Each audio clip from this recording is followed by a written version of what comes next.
One team just had a brand new dev update. We'll go over some details with deviations as well as some social features, where the developers will clarify those features and future ones as well. Additionally, we'll go over some brand new events, and last up we'll cover some community concerns, as well as some new tips and tricks, and a whole bunch more. What's up world, it's Utopia back in with another video. Today we're checking out all things Once Human. Okay, so jumping right into it, let's get into that dev chat. I'm going to go over it and summarize as best as possible there, as it is quite long, but I do want to cover the major things that were said. First up though, as always, we do have an opening statement. They said, as always, they've been closely monitoring the feedback, and in this episode, they're going to be discussing some of the upcoming improvements to deviations, as well as the social features. And last up, they do mention here that your continued input is greatly appreciated. So for the first 6 questions, we do talk about deviations specifically. First question here goes over difficulty finding deviations. They're going to have a new guaranteed system for deviations that is currently being developed and making them easier to locate. So potentially getting rid of some of that RNG there, but it might be costly in terms of what you have to do. Or maybe they're tied to quests like some of them are currently.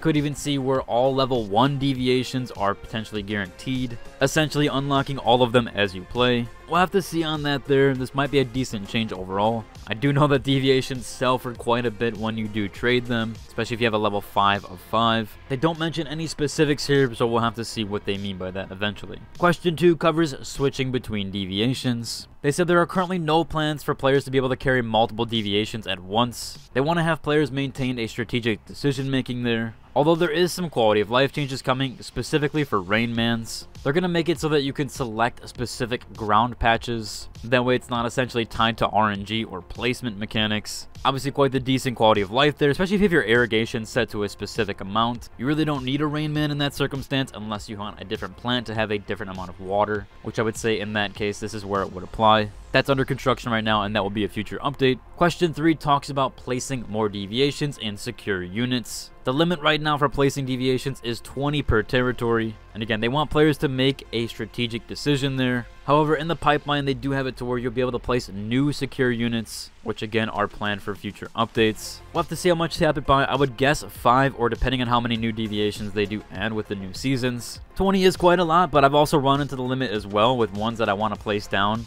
And I've had to switch out a few, so you currently can't have all deviations out there. But again, they want players to make a strategic decision on that right now. Question 4 discusses enhancing the weaker ones, or the weaker deviations.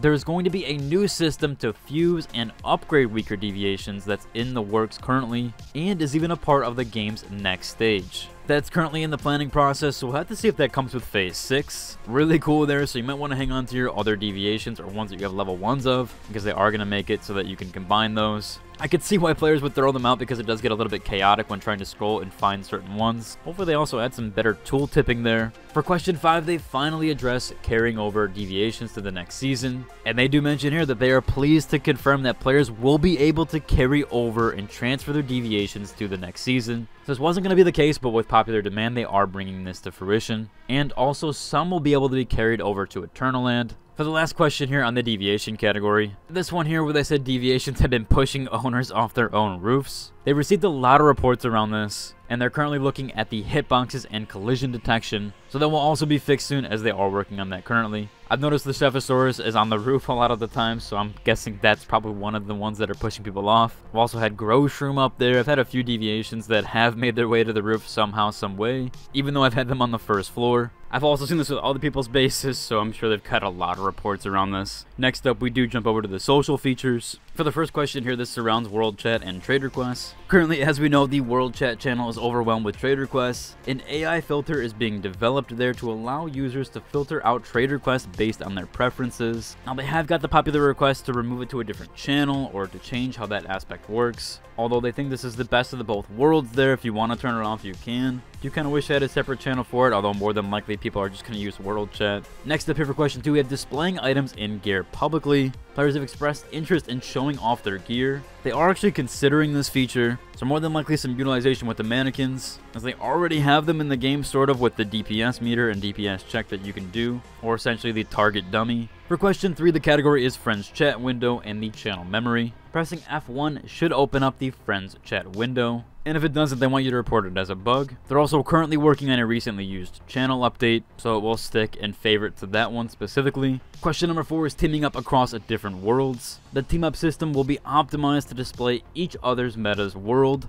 and when forming teams or recruiting via World Channel or Workshop, which I'm very thankful for this, as the oil rigs do require you to have some coordination there, and it doesn't always tell you when people are starting that, so I'm glad they're adding some quality of life stuff there that's definitely very much needed. And when people ping the map or showcase anything, it does need to say what world they're in, so I'm really glad they're optimizing that and making that better. Question 5 goes on expanding social chat options. They brought this one in by popular demand. Private chats can now be between all players regardless of friend status, and they'll enable that to facilitate an easier way to communicate. Definitely very much appreciate that as well. Now I guess there was a big question around if you could cross server team, but that is already supported within the game, and they said guides are going to be improved to help inform players about this in the future. Question 7 is player capacity in warbands and hives, and as of currently there are no plans to change the player capacity in warbands or hives, but this might be reconsidered in future scenarios. Obviously a lot of the limit there is tied to how the game actually functions, and unfortunately if you had a major warband size you could control servers, although this is already seemingly happening with alt accounts and alt guilds. This happens a ton in New World, and it is a major issue,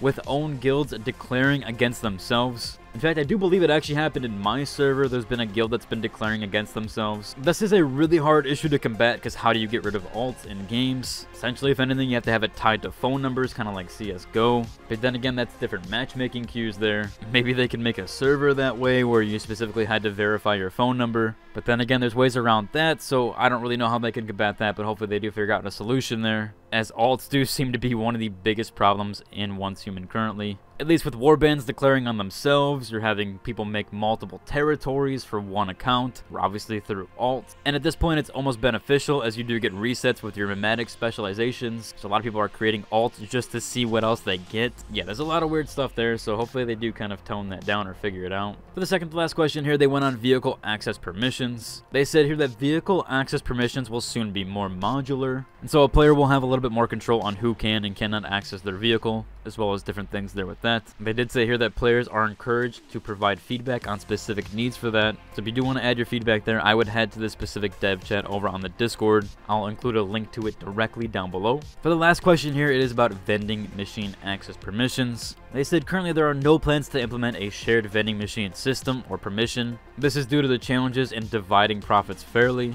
although of course they could just have something where a system is in place where you could decide who gets profited more, but it does seem like they're having difficulties with it overall, so we'll have to see if that changes. And they do have a closing statement here going over the next episode, where they're going to talk about optimizing other aspects of the game. It's a very broad and general statement. Hopefully it's about server stability and stuff going on there with Prime Wars, or just wars in general. We've had a ton of concerns there, and I just hope they kind of figure that stuff out. Now we have this post here going on how to build a storage shelf, and this is by using small half walls behind the regular wall object, which then will apply through it. You can then make your own shelf designs here, although this does give some access problems, specifically with the middle shelf there. Some players here have recommended when you are stacking boxes, or if you stack container boxes, you can actually just put the first one out all the way, or at least farther out than the preceding shelves or the preceding boxes, and then it will kind of go back like a pyramid style. That will remove some of the janky stuff that we're trying to access your boxes individually. But if you can't get the shelf system working, it does look very clean, and hopefully they do some more optimizations there with the boxes. We've also had this post here talking about the delay on published patch notes, and since the last patch notes we've actually received 3 to 4 micro patches, potentially even a 5th one pointed out here, and they haven't posted patch notes in about 4 days. So we're going to need to do a lot of catch up on that, and I will be sure to try to cover all of them, or at least encapsulate them into one when those do finally get published. Overall, that's about cover today's video.